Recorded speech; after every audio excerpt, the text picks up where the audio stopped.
Olá, amigos do canal de Olhos Bem Abertos, sou a Anísia Ontem e prosseguimos aqui, né, com a nossa jornada em busca de melhor entender o Evangelho de Jesus, para que nós possamos realmente prosseguirmos de olhos abertos e bem abertos, porque mais do que nunca antes na história da humanidade foi necessário essa medida de abertura de olhos.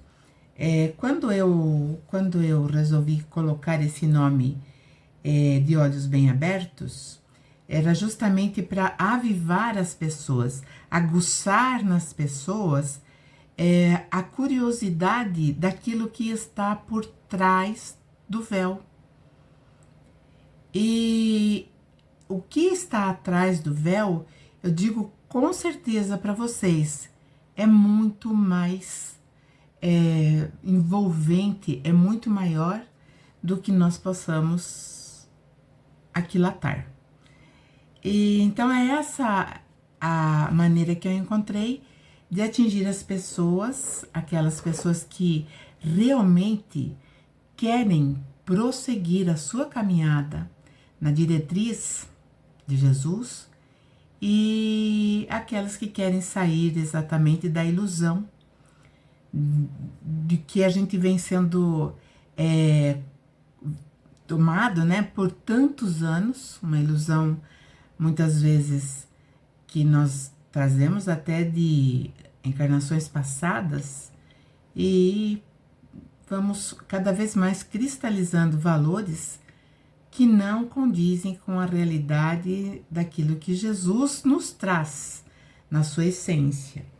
E hoje nós vamos entrar no capítulo 23 de Mateus, e aí nós vamos, vou desdobrar talvez em 3 episódios, porque é bem grande e é muito explícito o que Jesus fala. Mas antes, eu peço como sempre, deixem o like, porque é importante para esse trabalho. E a plataforma entende que outras pessoas também podem gostar, então ela mesma divulga, porque eu não divulgo a minha plataforma, o meu canal, eu não divulgo. Quem faz isso são vocês, que eu agradeço tanto. Então curtam, compartilhem, se inscrevam no canal e vamos continuar juntos, porque mesmo que se nós começarmos tudo de novo, nós vamos ter um entendimento ainda mais profundo e eu digo que um aproveitamento ainda maior. Então, depois que Jesus, ele vamos dizer, esclareceu aos fariseus que ele não era filho de Davi, porque Davi o chamava de Senhor, então ele estava acima de Davi. E então ele começa a falar com os fariseus de uma maneira mais dura, de uma maneira mais contundente, porque ele sabia os desdobramentos que iriam acontecer dali a alguns dias. Então Jesus, ele fala à multidão, e ali estavam os fariseus, né? Então ele diz assim: na cadeira de Moisés estão assentados os escribas e fariseus. Na cadeira de Moisés seria aqueles que ensinavam, né? Aqueles que tinham a capacidade de ensinar e que se chamavam de mestres. Então, eles ensinavam a lei de Moisés. Então, Jesus prossegue: observem, pois, e praticam, observem, pois, e pratiquem tudo o que eles disserem, mas não procedam em conformidade com as suas obras, em conformidade, né, com tudo aquilo que eles faziam, porque dizem e não praticam. E esse é um problema muito sério que nós ainda vivemos nos nossos tempos atuais. É por isso que eu sempre falo que a religião, na verdade, ela faz parte de uma política de encaminhamento, né? Uma política onde ela prende a criatura humana de diversas formas. ou ela aprende pelo medo ou por promessas, às vezes pelos dois. Enfim, Jesus vai explicar isso pra gente agora, nesse capítulo. Então aqui ele já está falando que os fariseus eram aqueles que faziam os cultos, eram aqueles que eram rigorosos nos rituais externos, mas dentro, no seu íntimo, eles estavam simplesmente ignorando tudo aquilo que era essencial. Ele prossegue falando assim, então, né, como ele mesmo diz lá, os ensinamentos de Moisés deveriam ser seguidos, mas nunca copiar, aqueles que estavam ali seguindo, copiar os exemplos dos fariseus. Porque eles colocavam fardos pesados e difíceis de suportar. E colocavam, então, nos ombros das pessoas. Eles, porém, não faziam nem um dedo para movê-los, ou seja, carregava de culpa, porque se você não fizer exatamente isso, você vai ser lançado no Geena, e aí não vai dar bom para você, você tem que fazer tudo certinho, conforme a lei, e é aquela história, né, você faça o que eu mando e não faça o que eu faço. Então, isso é uma coisa muito ruim e nós percebemos ainda esse comportamento nos nossos dias atuais. E aí Jesus prossegue, e fazem todas as obras a fim de serem vistas pelos homens, pois trazem largas franjas, né, adornos nas suas vestes, e alargam as franjas dos seus vestidos, né? Então eles enfeitavam. Então filatéria eram franjas que tinham enfeites como contas, às vezes podia ser até pedras preciosas. E aí Jesus prossegue falando que eles amavam mais os primeiros lugares nas ceias. Ele já tinha falado isso lá na parábola das bodas, dos primeiros lugares, desculpe. E as primeiras cadeiras na sinagoga. Ou seja, eles queriam ser vistos, eles queriam ser notados e, logicamente, eles queriam que o povo os reverenciasse como autoridades supremas e que seriam eles que fariam vamos dizer assim, a ligação das pessoas com o Altíssimo. E ele prossegue, né? Jesus falando. E as saudações nas praças, que eles gostavam demais de serem reconhecidos, de serem aplaudidos, e também de serem chamados pelas pessoas de Rabi. Rabi, o mestre, é a mesma coisa. Aí Jesus fala, vocês, porém, não queiram ser chamados de mestre, porque um só é o vosso mestre, a saber, o Cristo, e todos vocês são irmãos. Então, Jesus vem trazendo essa lição que nós não devemos olhar o nosso semelhante com determinado desdém, porque muitas vezes é uma pessoa que está num ponto de visibilidade maior. Então, ela se torna o quê? Ela se torna conhecida, ela começa a receber a atenção das pessoas. E aí isso pode mexer, e nós somos suscetíveis disso com o nosso ego. E o nosso ego, ele expande o nosso orgulho. E o nosso orgulho faz com que nos sintamos melhores e os outros inferiores. E isso também nos leva a um outro patamar que Jesus vai falar, que é a hipocrisia. Aí você começa a falar coisas, direcionar ensinamentos que você não pratica de jeito nenhum. Então ele prossegue falando.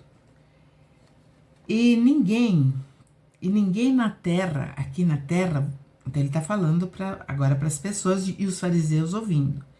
E ninguém aqui na Terra vocês chamem de pai. Vocês não podem chamar de pai, porque pai é um só, que está no céu. E nós entendemos que muitos são chamados de pai. E não, então Jesus aqui, ele faz essa declaração com uma clareza muito grande. Não precisa ser mais, vamos dizer assim, abrir mais isso, expandir mais isso, porque Jesus já fez, né? Então nós não podemos chamar ninguém de pai. E tem muitas pessoas que acreditam que nós não podemos chamar o nosso pai biológico de pai. E não é isso. Pai é aquele que nós vamos colocar num grau lá em cima, aonde nós o louvaremos, o reverenciaremos, e ele não é o nosso pai. Aí Jesus fala assim, e vocês também não se chamem de mestre, porque um só é o mestre de vocês, que é o Cristo, que sou eu. Então aqui nós vamos percebendo, né, todo o engodo que nós vivemos. Por isso que eu falei no começo do vídeo. Nós fomos iludidos com promessas, e a religião, de alguma forma, ela colaborou com um sistema macabro, anticristo, para nos afastar exatamente desses valores. E mesmo que falem para nós, mesmo que nos digam, os nossos olhos não veem, nossos ouvidos não ouvem, porque eles estão preparados para ouvir a palavra do outro pai, para ouvir a palavra, vamos falar de um outro Deus, que se travestiu do Senhor, do nosso Senhor, tomou todas as frentes, né? Ele conseguiu enganar. Por isso Jesus o chama de enganador, o pai da mentira. Assim, logo depois que Jesus foi crucificado, então aqueles que ficaram, os apóstolos ficaram, depois os apóstolos foram morrendo, e aí começaram então a ficar aqueles ali que começaram a fazer essa direção.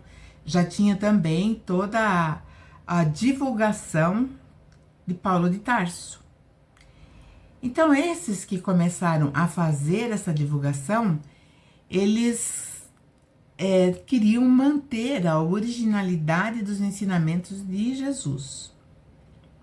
Esse é um assunto que demanda tempo. Porém, eles foram se envolvendo com causas, o que é natural, né? Com causas, disse aqui, disse ali, então aparece um, fala, eu acho que é assim, o outro, não, eu acho que é assim, o outro acha que é assado, já não tinha mais, os apóstolos já não estavam mais, e então as coisas começaram a degringolar. João, evangelista, ainda estava na ativa, mas ele estava perseguido, ele estava preso, então ele nada podia fazer. Paulo, nesse período, também já tinha sido degolado. Então, os seguidores de Jesus ficaram à mercê daquilo que eles colocaram como bispos, né? Bispos que ficaram, porque Paulo de Tarso já tinha feito toda essa ordenação, que os bispos eles tomariam à frente da igreja. Então, o bispo seria aquilo que hoje nós vemos nas igrejas protestantes como um pastor.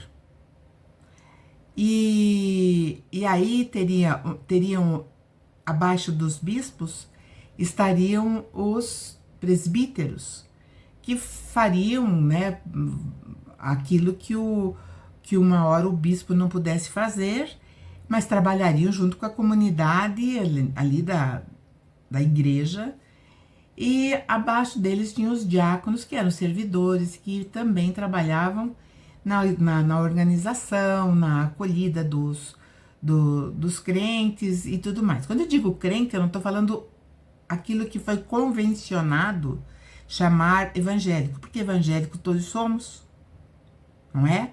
O budismo não é evangélico, o islamismo não é evangélico, o hinduísmo não é evangélico, mas o catolicismo é evangélico, o protestantismo é evangélico, o espiritismo é evangélico, e tem muitas denominações espiritualistas evangélicas, porque entendem que a única maneira de conseguir captar, né, a elevação espiritual é através do Evangelho de Jesus. Mas voltando aqui ao assunto, então, quando esses bispos, eles começaram a ter mais trabalho, porque o cristianismo, que foi assim apelidado por Lucas, né, que é o evangelista, ele não tinha esse nome, não tinha essa especificação, porque aqueles que eram seguidores de Jesus, eles eram chamados de caminheiros, porque viviam caminhando, eram chamados seguidores do carpinteiro, seguidores do Nazareno. E Lucas, uma vez, falou que tinha que colocar um nome ligado a Jesus, ligado ao Cristo. Então, ele começou a chamar de cristianismo. Então, foi assim que surgiu essa palavra cristianismo, através do evangelista Lucas, bem depois que Jesus foi crucificado. Então, quando o cristianismo ele começou a se expandir, aí também começaram as contraditas, ou seja, um não aceitava o que o outro falava e tudo mais. Então, começou a ter um problema muito sério, né? Eles faziam reuniões, e foram assim, durante muito tempo. E esse movimento foi crescendo, eles já tinham já estavam realizando reuniões no caráter assim de legalizar, de colocar, né, a diretriz a ser seguida e tudo mais. E o tempo passou dentro desse contexto até chegar, né, na dominação do cristianismo pelo Império Romano através de Constantino, que era o imperador. Então, nós percebemos aí, né, que até os fariseus, eles não puderam mais fazer nada, porque eles também estavam sujeitos ao Império Romano. E aqui, nesse caso, e o Império Romano estava no auge também, quando Jesus estava, né, aqui. Então, aqui, quando Jesus fala que mestre é somente o Cristo, é porque ele sabia que iriam aparecer os muitos mestres, iriam aparecer coisas dali para frente que realmente colocaria tudo aquilo que ele plantou, vamos dizer assim, em solo infértil. Então, todas as passagens do Evangelho de Jesus é exatamente para alertar a mente humana a procurar a sua própria liberdade. E aqui, como Jesus falou, não chame aquele que não é teu pai de pai. Mas ele está falando isso no campo espiritual, não no campo biológico. E mestre, só tem ele, ou Cristo. Porque para Jesus, ele nunca falou, eu sou o Cristo, eu sou... Ele vai falar, eu sou o bom pastor, eu sou o pão da vida. Então, ele vai ter essa afirmação, várias afirmações dele falando que quem ele é realmente. Só que para a gente entender quem ele é realmente, nós temos que estar de olhos bem abertos. Para podermos dar o devido valor e também né, a legalidade na nossa mente dessas palavras. E começar a jogar aquelas sementes podres que foram lançadas por tanto tempo na nossa mente. Então, vocês imaginem que nós fomos, eu vou falar isso depois da dominação do Império Romano, do cristianismo, nós fomos abusados emocionalmente porque nos fizeram acreditar que nós somos os culpados pela morte e crucificação de Jesus, quando não foi bem assim. Nos fizeram acreditar que nós somos os errados, que nós somos pecadores, pecadores, pecadores. E isso é repetido no mantra para quê? Para que se instale na nossa mente. E isso impede a nossa evolução. Impede o nosso crescimento. Também foi nos colocado, né,